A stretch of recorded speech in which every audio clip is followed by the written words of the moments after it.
الحمد لله وكفى وسلام على عباده الذين اصطفى أما بعد فأعوذ بالله من الشيطان الرجيم بسم الله الرحمن الرحيم قد أفلح المؤمنون الذين هم في صلاتهم خاشعون والذين هم عن اللغو معرضون والذين هم للزكاة فاعلون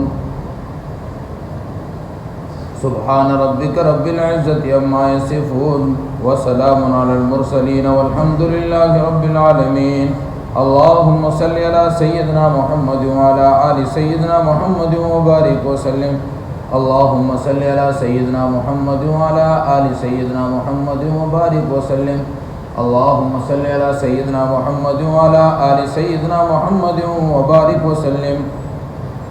محترم بزرگوں اور دوستو، اللہ رب العزت کا کرم اور احسان ہے کہ اللہ رب العزت نے ہمیں رمضان المبارک کا مبارک مہینہ دیا، اور رمضان کا آج تیسرا جمعہ ہے، اور رمضان المبارک کا دوسرا عشرہ جو کہ مغفرت کا عشرہ ہے، دوسرے عشرے میں ہم گزر رہے ہیں. پہلا عشرہ رحمت کا ہے، دوسرا مغفرت کا ہے، اور تیسرا جہنم سے خلاصی کا ہے. اس لیے علماء سے دعائیں منقول ہیں. اس دوسرے عشرے کے لیے علماء فرماتے ہیں کہ استغفر اللہ ربی من کل ذنب واتوب الیہ، یہ کثرت سے پڑھا کریں. اور گزشتہ ہفتے میں نے عرض کیا تھا 4 کام کثرت سے کریں، ان میں ایک یہ بھی تھا استغفار کثرت سے کرنا. تو اس مہینے میں عام طور پہ اللہ رب العزت کی رحمت بہائی جاتی ہے، اور اس مہینے میں اللہ کی رحمت لٹائی جاتی ہے. کوئی ہے مغفرت چاہنے والا جس کی مغفرت کر دیں، کوئی ہے رزق میں کشادگی مانگنے والا اس کا رزق بڑھا دیا جائے. تو اللہ رب العزت اس مہینے میں انسان کے لیے آسانیاں اور عافیت کے راستے ہموار کر دیتے ہیں. میں نے قرآن مقدس کی ایک آیت پڑھی جس میں اللہ رب العزت نے مومنین کے کامیاب ہونے کی چند نشانیاں بتائی. قد افلح المؤمنون، مومن کامیاب ہو گیا یا ان قریب کامیاب ہو جائیں گے. جسے اللہ کامیاب کہہ دے، جسے اللہ کامیاب کر دے، وہ کبھی ناکام نہیں ہوا کرتا ہے. جس طرح پھل پکنے کے بعد کچا نہیں ہوا کرتا ہے، بچہ بالغ ہونے کے بعد نابالغ نہیں ہوا کرتا ہے، جسے اللہ کامیاب بنا دے وہ کبھی ناکام نہیں ہوتا. تو کامیابی کی نشانیاں کیا ہیں؟ وہ نماز قائم کرتے ہیں، والذین هم عن اللغو معرضون، اور بیکار کی باتوں سے پرہیز کرتے ہیں، اعراض کرتے ہیں، خام و خواہ کی باتوں سے وہ بچتے ہیں. آگے والذین هم للزکاة فاعلون، یہاں پہ زکوٰۃ کی مفسرین نے 2 تفسیر بیان کی ہے. ایک زکوٰۃ کی تفسیر مال کی ہے، زکوٰۃ کے معنی ہوتا ہے طیب کرنا، پاک کرنا، اور ایک زکوٰۃ کی معنی تزکیہ نفس کے اپنے دل کو، اپنے نفس کو صاف کرنا. تو دوسرا معنی جو زکوٰۃ مال کا ہے اس پر آج ہم گفتگو کرتے ہیں. قرآن مقدس میں اور کئی مقامات پر اللہ رب العزت نے اقیموا الصلاۃ وآتوا الزکاۃ، اقیموا الصلاۃ وآتوا الزکاۃ، نماز کے ساتھ زکوٰۃ کا حکم دیا. اور محبوب صلی اللہ علیہ وسلم نے حدیث مبارکہ میں ارشاد فرمایا بنی الاسلام علی خمس، الشہادۃ اللہ الہ الا اللہ وان محمد رسول اللہ واقام الصلاۃ وایتاء الزکاۃ. تو اسلام کی بنیاد جو 5 چیزیں قرار دی گئی ہے ان میں سے ایک چیز زکوٰۃ ہے. زکوٰۃ اللہ رب العزت کے عطا کردہ مال میں سے 2.5%، یعنی 1 لاکھ روپے کسی کے پاس ہے تو 2500 روپے غریبوں پر خرچ کرے. اور زکوٰۃ اس پر فرض ہے جس کے پاس 52.5 تولہ چاندی یا اس کی مقدار، یا 7.5 تولہ سونا یا اس کی مقدار کی رقم ہو، اس پر زکوٰۃ فرض ہے. اپنی زکوٰۃ ادا کرنے سے مال پاک ہو جاتا ہے. اور اگر زکوٰۃ ادا نہ کی یوم یحمى علیہا فی نار جہنم فتقوی بہا جباہم وجنوبہم وظہورہم ھذا ما کنزتم لانفسکم فذوقوا ما کنتم تکنزون. ہاں اگر زکوٰۃ ادا نہ کی وہی مال وہی زیورات جہنم میں تپا کر ان کی پیشانیوں پر داغ دیا جائے گا. مفسرین لکھتے ہیں کہ سب سے پہلے پیشانی کا لفظ استعمال کیوں کیا؟ وجہ اس کی یہ ہے کہ جب یہ غریب کو دیکھتا ہے نادار کو دیکھتا ہے تو پیشانی پہ بل چڑھا دیتا ہے, اور یہ بل چڑھانا سب سے پہلے اس کو عذاب یہ ہوگا کہ اس کی پیشانی کو داغ دیا جائے گا. اس لیے ہاں اگر بھکاری کو نہ دے لیکن اسے جھڑکے نہیں. وَأَمَّا السَّائِلَ فَلَا تَنْهَرْ, سائل کو جھڑکو نہیں. آپ کے پاس نہیں ہے اسے کہتے ہیں بھائی ہم آپ کے لیے دعا کرتے ہیں, آپ جائیں, اللہ آپ کو برکت دے. لیکن جھڑک کے, اگرچہ وہ کس حال میں بھی آیا ہو, جھڑکنا ہو سکتا ہے کہ ہمیں معلوم نہ ہو اور ہمیں نظر نہ آ رہا ہو, اس کی کوئی مجبوری ہو. اس لیے کسی سائل کو جھڑکے نہیں دینا ہے, ادب کے ساتھ پیار کے ساتھ اسے منع کرنا.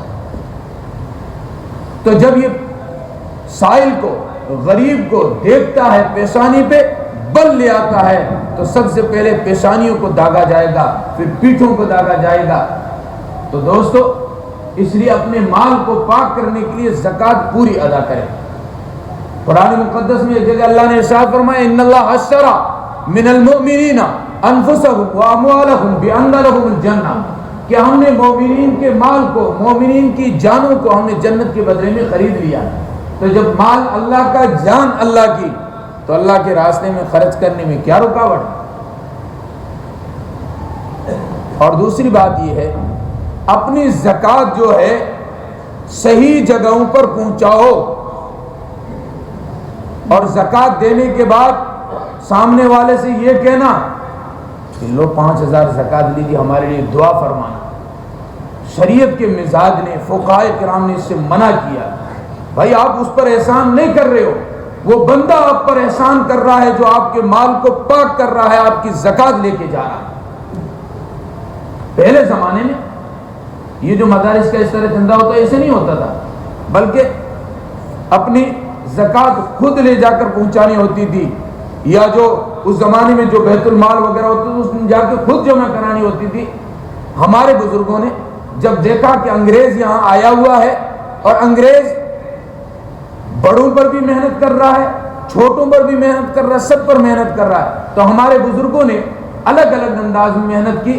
ایک بڑوں کے لیے, سیاسی لوگوں کے لیے جمعیت کی شکل میں محنت کی, اور پھر اس سے نیچے والے لوگوں کے لیے, عام بندوں کے لیے تبلیغی جماعت کی شکل میں محنت کی کہ عام بندوں کو جوڑا جائے, کیونکہ انگریز پادریوں کو بلا کے مسلمانوں کے ایمان کو ہڑپنا چاہتے تھے.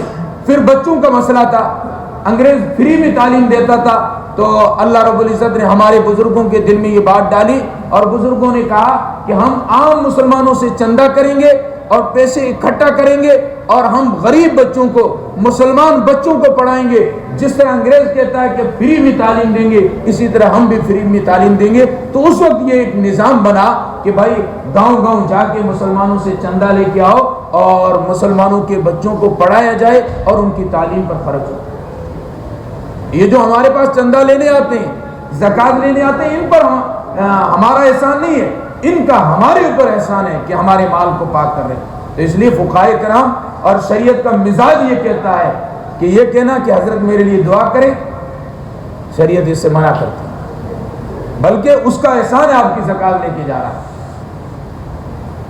اور اما عائشہ رضی اللہ تعالیٰ عنہ کی روایت جس میں حضرت عائشہ صدیقہ اپنا مال یا گوشت یا کوئی اور اشیاء بھیجتی ہے خادمہ کے ساتھ کہ تقسیم کر کے آؤ, پھر اس سے کہتی ہے لوگوں نے کیا کہا, کہ فلاں فلاں دعا دی, واپس وہی دعائیں دیتی ہے کہ دعا میں ہم برابر ہو گئے اور یہ معاملہ ہمارا اور اللہ کا. تو اس لیے اپنی زکوٰۃ کو صحیح جگہ پر پہنچانا ضروری ہے. اگر ہماری زکوٰۃ صحیح جگہ پر نہیں پہنچی, زکوٰۃ ادا نہیں ہوگی, اور سامنے والے کو اس کا مالک بنانا یہ ضروری ہے۔ اب سب سے پہلے اس چیز پر حق کس کا ہے؟ ہمارے رشتہ دار۔ ہاں، رشتہ داروں میں ہم اپنے اصول کو اور اپنے فروع کو، یعنی اپنے باپ دادا جو اوپر ہے، باپ دادا نانا، یہ جو ہے یہ ہے، اسے بولتے اصول، اور فروع بیٹا بیٹی پوتا دویتا، یہ جو ہے یہ فروع۔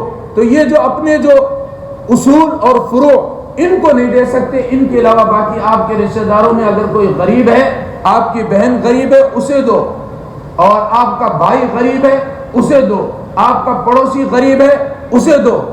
اور یہ بتا کر دینا کوئی ضروری نہیں ہے کہ یہ زکوٰۃ کے پیسے، میں آپ کو اس رقم کا مالک بناتا ہوں یا یہ رقم میں آپ کو دیتا ہوں، بس ادا ہو گئی۔ اب یہ کہہ کے کہ زکوٰۃ کا پیسہ ہے، اس کی نگاہوں کو نیچے جھکانا یہ بھی صحیح نہیں۔ مدینہ منورہ میں زکوٰۃ کا نظام شروع ہوتا ہے، 8 مہینے گزرتے ہیں، مدینہ منورہ میں ایک بھی غریب بندہ نظر نہ آیا۔ اور آج ہم سینکڑوں سالوں سے مسلمان زکوٰۃ ادا کرتے آ رہے ہیں، اور ہر سال مسلمانوں میں غربا اور مسلمانوں میں مانگنے والے زیادہ بڑھ رہے ہیں۔ اس کی وجہ کیا ہے؟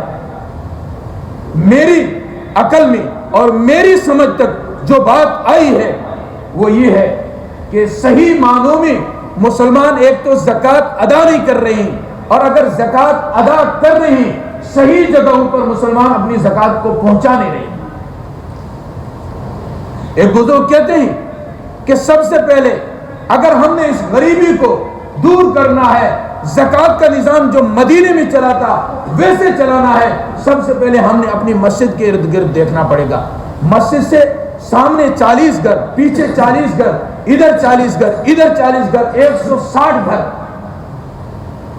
ان سب گھروں میں دیکھیں کہ کتنے غریب بندے ہیں، تو زکوٰۃ چپکے سے اپنے اپنے جو محلہ ہے، اپنے جو قریبی ہیں ان تک پہلے پہنچائیں، اور پھر اس کے علاوہ اپنے علاقے میں دیکھیں۔ اس طرح اگر زکوٰۃ کا نصاب پوری طرح ادا کر دیا جائے اور صحیح معنوں میں ان لوگوں کو دے دیا جائے جو محتاج ہے، اور ان تک صحیح پہنچا دیا جائے، تو انشاءاللہ اللہ رب العزت امت کی غریبی کو دور فرمائیں گے۔ اور دوسری بات، ہماری قوم کے لوگ زکوٰۃ کا پیسہ یا فطرے کا پیسہ یوں ہی دے دیتے ہیں بغیر پوچھے، بغیر تحقیق کے۔ اس لیے ہماری قوم میں ہمارے غیر بھی ٹوپی پہن کے گمچہ ڈال کے آ جاتے ہیں مانگنے کے لیے۔ تو اس لیے یہ جو ماحول کے اعتبار سے لوگ آتے ہیں ان کو کم دیا جائے، بلکہ واقعتاً آپ کے محلے میں، آپ کی بستی میں، آپ کے رشتہ داروں میں جو غریب ہے ان تک مال پہنچایا جائے۔ آپ کو معلوم ہے کہ ہماری بستی میں یہ بندے غریب ہے، تو ان تک پہنچاؤ، انہیں آپ کے پاس آنا کیوں پڑے، آپ ان کے پاس چلے جائیں، ان کو دے دیں۔ تو اگر اس طرح صحیح طور پر اپنی زکوٰۃ کو ادا کیا جائے، انشاءاللہ ہماری زکوٰۃ صحیح بھی لگے گی اور امت کے اندر سدھار بھی آئے گا۔ اور اپنی زکوٰۃ کو مدارس پر لگائیں، جہاں دین کے قلعے ہیں، دین کا کام ہو رہا ہے۔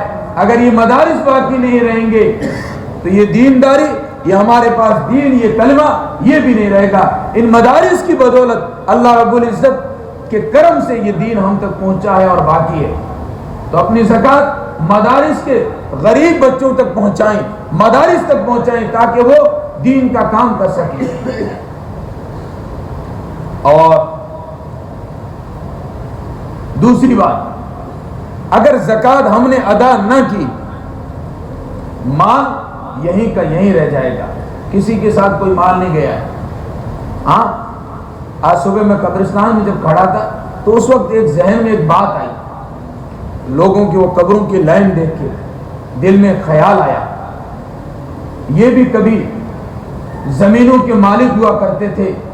ہاں، جس طرح آج ہم کھیت کے مالک ہیں اور لائن در لائن کھیت، یہ اس کا، یہ فلاں کا، یہ فلاں کا، یہ سب کے سب یہی رہ گئے، اب 2 گز زمین کے ٹکڑے کے مالک ہیں، یہ سب کچھ یہاں رہ جائے گا، آخرت کی تیاری کریں وہی وہاں چلے گا۔ جا گورے غریباں پہ نظر ڈال بعبرت، کھل جائیں گی تجھ پہ تیری دنیا کی حقیقت، عبرت کے لیے ڈھونڈ کسی شاہ کی تربت، پوچھ کہاں ہے تیرا شان حکومت، کل تک جو غرور برا تھا وہ کہاں ہے۔ ہاں فخر کے ساتھ چلا کرتا تھا، بستی کے اندر اس کا ایک مقام اور ایک عزت تھی، اور آج قبرستان پہنچ گیا ہے اور اس کے جسم کو مٹی کے کیڑے کھا گئے ہیں اور ہڈیاں بوسیدہ ہو گئی ہے۔ کل جو ایک کاسائے سر پر پیر آ گیا کہ قبرستان سے گزرتے ہوئے بوسیدہ کھوپڑی پر پیر آ گیا، جس کو زمانے نے بوسیدہ کر دیا تھا، پیر آیا، ریزہ ریزہ ہو گئی، بھوسے بھوسے ہو گئی، کھوپڑی سے آواز آنے لگی، دیکھ کے چل رہا بے خبر، کبھی میں بھی کسی کا سرے پر غرور تھا۔ ہاں تو اس لیے دوستو، دنیا کی چیزیں یہ سکون نہیں پہنچائے گی، سکون اللہ کی یاد میں ہے، تو اس لیے اپنی زکوٰۃ پوری پوری ادا کریں، انشاءاللہ پورا سال مال کی حفاظت ہوگی۔